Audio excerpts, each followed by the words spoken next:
Well, a very good day, ladies and gentlemen. Welcome to another Microsoft Flight Simulator video on the Flight Data Sim channel. Today we're going to be seeing how you can use the upcoming simulator to practice some instrument flying.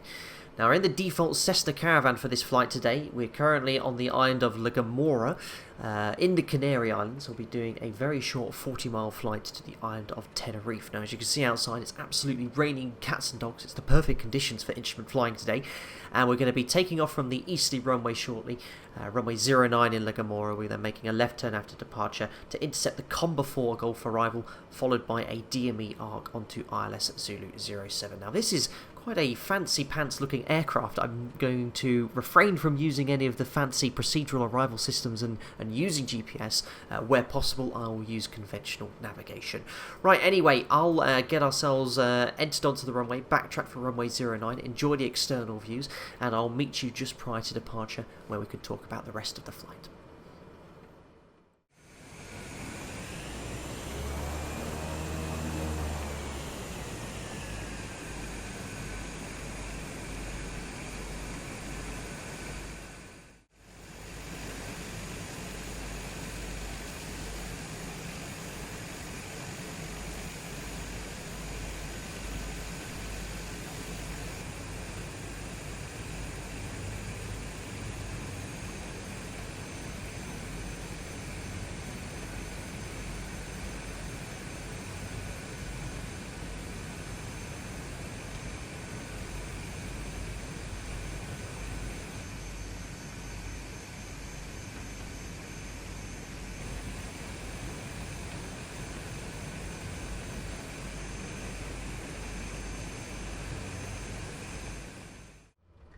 Awesome stuff. So here we are backtracking for runway 09. We'll do a little bit of a before takeoff briefing here. So the flaps, we'll go flaps up for departure. Plenty enough, long enough runway here in La Gomorra for the Cessna Caravan.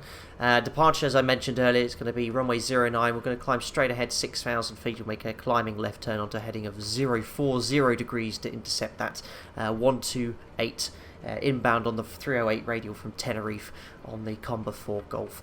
That's it. We'll imagine all the passengers are seated and strapped in, and we'll point it down the runway. Make sure we're going in the right direction first. As you can see, my centerline tracking is absolutely atrocious. But let's make sure we're pointing at least down the runway. That is absolutely cool having these displays here as well. And what I should have done prior to entering the runway is put the landing lights on, taxi and right landing light on. We'll put the strobes on as well. Right, anyway, let's get ourselves into a good position for takeoff and slowly set takeoff power. Off we go to Tenerife. So I've never flown the Cessna Caravan before. I can already see there's a warning for engine power. I'm probably not meant to set full takeoff power, so we'll just reduce power slightly. There we go. No idea about the speeds. I reckon 70-ish knots would be a good speed to rotate at. Proper IMC today. We'll be definitely relying on the ILS approach into Tenerife. Right, there's 70 knots. We'll rotate. A little bit of rudder.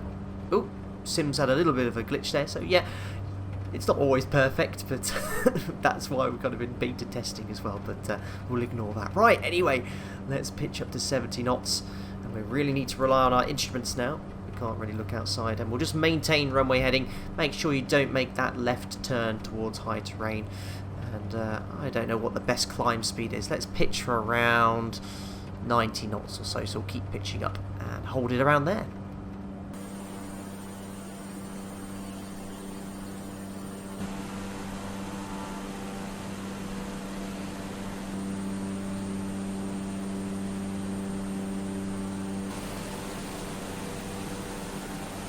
Awesome stuff. So we're now still climbing on runway heading around 090 degrees. I'm now going to make a left turn onto around a heading of 040 degrees. That's to intercept that 308 radial inbound to Tenerife South there. We'll get the autopilot in shortly. You can see we're just coming on top of the cloud layer now as well. It's the first ever simulator, in fact, I've seen where you have a proper overcast layer if you set it up accordingly, which is pretty cool.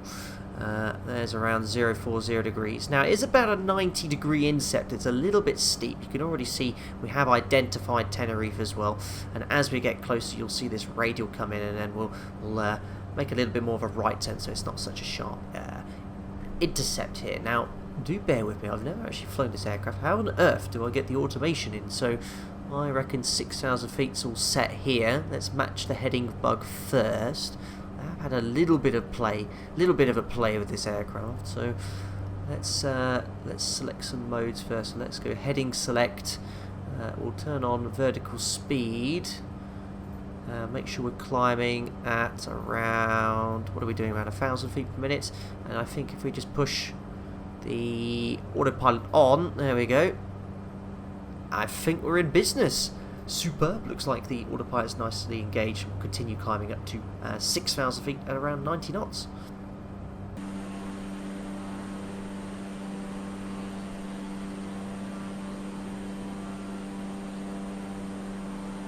Fantastic. So a little bit of light turbulence here. It does definitely seem like the new simulator is quite dynamic. There seems to be a lot of external forces acting on the aircraft. I believe even mechanical turbulence off localized terrain also causes turbulence too. So we're just approaching 6,000 feet here. I'm hoping the automation will automatically level off. It looks like it is armed for 6,000 feet. We'll then slowly reduce power and the RPM as well. Again, excuse for my lack of knowledge when it comes to flying the Cessna Caravan, but yeah, looks like we're smoothly lowering off. We'll reduce the power. We'll maintain around 130, 140 knots. We'll bring the RPM back a little bit as well. How do I get to the RPM? There we go. I reckon that'll do us nicely. Cool, so let's have a look here if we can get a bit more information about the VOR. So if we select bearing 1, there we are. So we can currently see right now we're on the 295 radial. We're going to be on the 308 radial for this chart. So as that blue line, we're pushing ahead here. If that blue line comes towards the green radial here, we'll be able to make that intercept onto the 308 radial as well. You can see the DME distance is currently 22.5 miles. That should be pretty much stationary. You see it's decreasing slightly as we are flying parallel to the VOR at the moment. So what I'm going to do is give myself a right heading here for a slightly better intercept. Let's go on around a heading of 0... where is the actual heading bug? I can't see that display. There we are. So 080 degrees. That should be quite nice. You can actually see, look, the CDI is coming in nicely. And I believe if I select nav, the automation will intercept the radial for me automatically. And there we are, nicely intercepting then the 308 radial inbound to Bamel. And at Bamel, 12 DME, so we're going to be concentrating on the distance here. When this is 12 nautical miles, we'll be exactly overhead Bamel, and then we can start the DME ARE onto the ILS approach runway 07.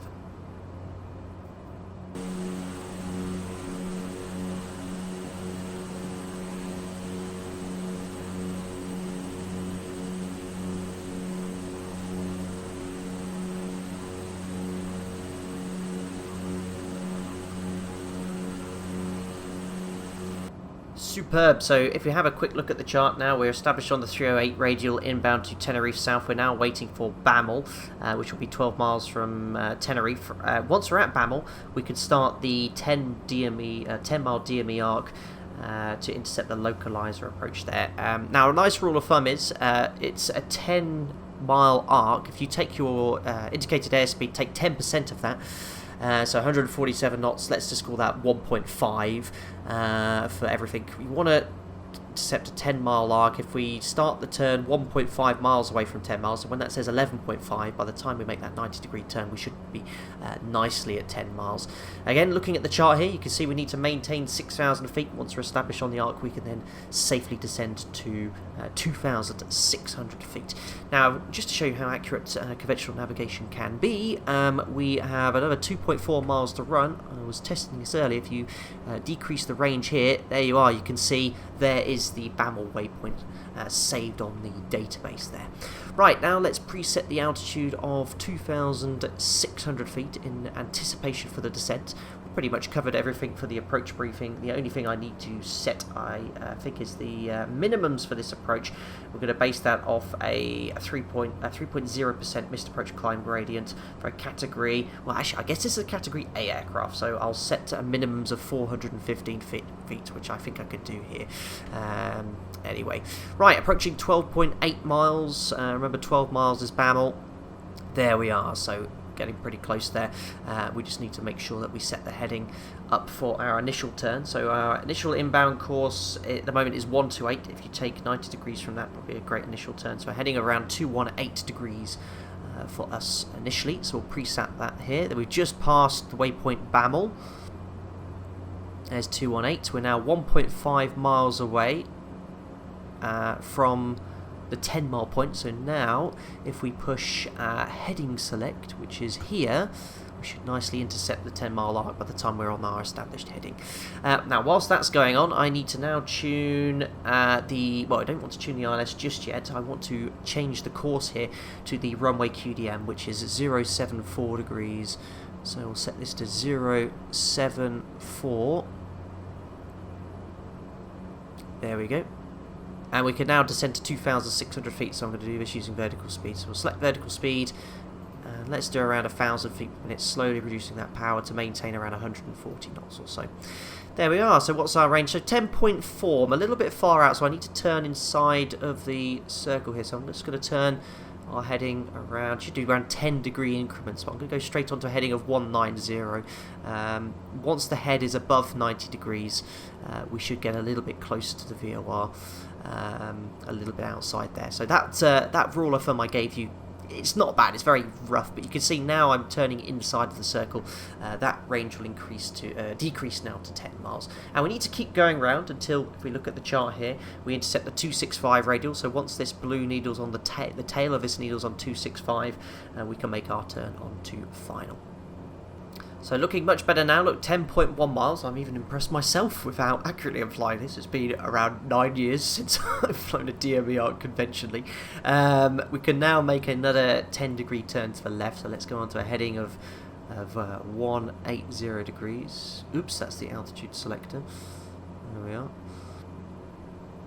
Lovely. And we are approaching the point at which we can turn final. So that radial is currently on. Where current radial we're on is on the 275. So just another 10 degrees to go, and then we'll be able to make our turn onto final, and then we'll intercept the VOR inbound initially, and then we'll tune up the localizer.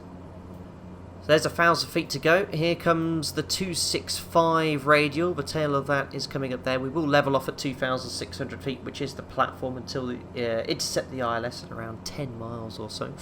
There's 265, so what I'm going to do is give myself an intercept heading. And you should see now this CDI coming towards the centre. There we are. So that's looking very, very nice. And again, initially we'll arm nav, which is just, where is it? Still getting used to this aircraft. There we go. So the aircraft will now intercept the radial inbound, approaching 2,600 feet as well. And we'll be back into the rain, back into the IMC. Hopefully we'll become visual above the minimums of, I think it was 415 feet or so. Right. Once we're established, I'll then get the ILS tuned up as well. And then we'll hopefully be intercepting the localizer. In fact, what I'll do on nav 2 now is tune the ILS into India Tango Sierra, which is checked. I think at the moment they're not independent, so whatever you set on box 1 is on box 2. There we are. Into the soup we go. And we're now on VOR nav. We're intercepting the ILS. There's the aircraft levelling off at 2,600 feet, so we'll add a little bit of power, maintain around 130 knots or so. We'll set runway heading as well, which is 074 degrees. Perfect. So I'm going to cheat a little bit here. I'm just going to go to heading select now. Let's tune the ILS, which is 109.7. There we are. So there's the localizer. So I'm going to make a slight heading to the left, and again we'll now arm approach mode. Where is it on the Caravan? There it is. Turn on approach mode. Localize, I think, has already been captured. We're below the glide slope. That's completely fine. We'll intercept the glide slope. If you have a look here at the chart, 2,600 feet. That's intercepted at 10 DME India Tango Sierra, and we're currently at 13 miles.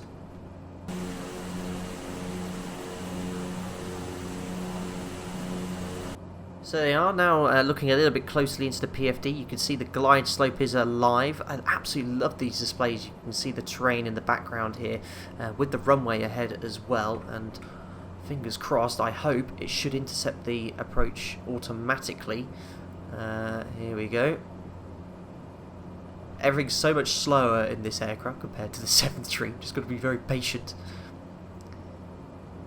Fingers crossed I've done this all correctly. It's just stopped raining again. And there we go. Glide slope capture maybe. There we are. Glide slope capture. And down we descend. We best set the missed approach altitude as well, which for this approach is flight level 70. So we'll go to the altitude select page and set 70 here. Oops, I need to reduce power as well, otherwise the speed will run away from us.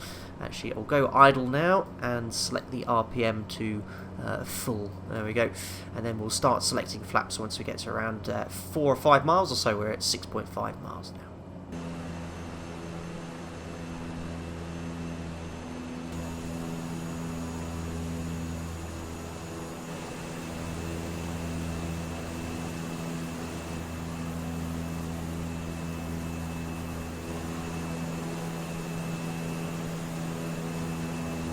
Awesome stuff. Right, so we're now approaching, where's our distance here? 4 miles. Started raining. We've got a radio altimeter here. This is the fanciest light aircraft I think I've ever seen. I've set the baro minimums for the approach, which is 415. You know, can you set it in 10-foot increments? So I set 420.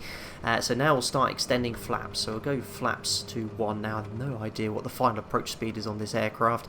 We'll now select another notch of flaps. I'm going to go full. I think if we go around 85 knots or so, that should do us quite nicely. That's just because that's the speed which we flew at final in the Seneca. It's probably a little bit too fast for the Caravan because I know this can fly incredibly slowly. Well, coming below 1,000 feet now, we'll select landing flap. And we'll maintain around 85 knots. Unfortunately, I still can't see anything, so fingers crossed the runway comes in sight.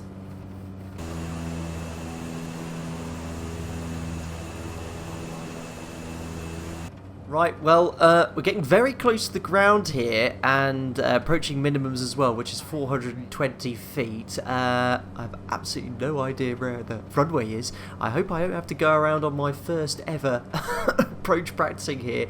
I'm hoping to see the approach lights in sight, but I'm just a little bit concerned looking here on the runway that I think the runway's over here and we're way over to the left. Well, anyway, we're approaching our minimums, 100 feet. I'm gonna... Alright, there's the runway. Okay, so it looks like perhaps that... Oh, only just visual as well. Oh, I better disconnect the autopilot here. Well, on 2 reds, 2 whites, but maybe the localizer needs adjusting slightly. There we are, there's minimums. Continue.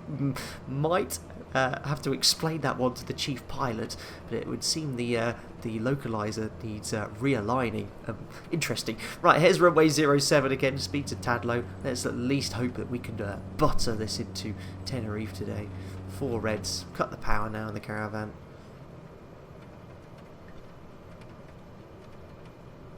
Let's hold that attitude. Ooh, a little bit bumpy. Hold her off.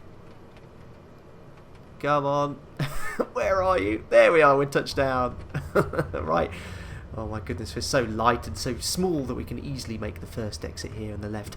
How interesting. Now, I did test this approach earlier, not in these conditions, and it was a little bit left of the localizer then, but not as much as that. That probably needs some slight tweaking and adjusting, but remember, it is a closed beta, it is still in testing, and this is something that I will feed back to the team, and hopefully when you practice this approach in your Cessna Caravan, you'll at least be a little bit closer lined up with the runway, but my goodness, it was still very, very fun, and I hope it sort of demonstrates how that you can use the new Microsoft Flight Simulator to fly practice flying, instrument flying. The DME ARE worked very well.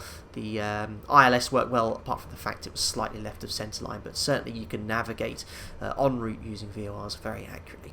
Right, I'll get ourselves taxied to parking, and then we'll debrief the rest of the video there, but I hope you very much thoroughly enjoyed that flight.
Alright guys, the shutdown checklist is complete. I hope you really enjoyed that flight from La Gomora to Tenerife in IMC conditions under IFR rules. It was really enjoyable, and I hope it showed you what this sim is capable of. You can certainly fly conventionally using VOR navigation, DME and the ILS. Now as you saw, the localizer was a little off center, but do remember the sim is still in beta testing. I will let them know, I'll forward them some feedback on the forums, but no doubt by the time this is released they'll have fixed that slight issue. I flew to Tenerife last week and I certainly don't remember being that far off centerline, but to have to reposition like that, perhaps a little unrealistic, but I'll file a report to the chief pilot and hopefully he'll just brush it aside. Anyway guys, I hope you enjoyed that. Don't forget to like and subscribe to stay up to date with the latest flight data sim content, be it Microsoft Flight Simulator videos and predominantly live streams. I am incredibly busy at the moment, but I am going to hopefully get some streams for you very soon. Stay safe out there and I'll see you soon. Bye bye for now.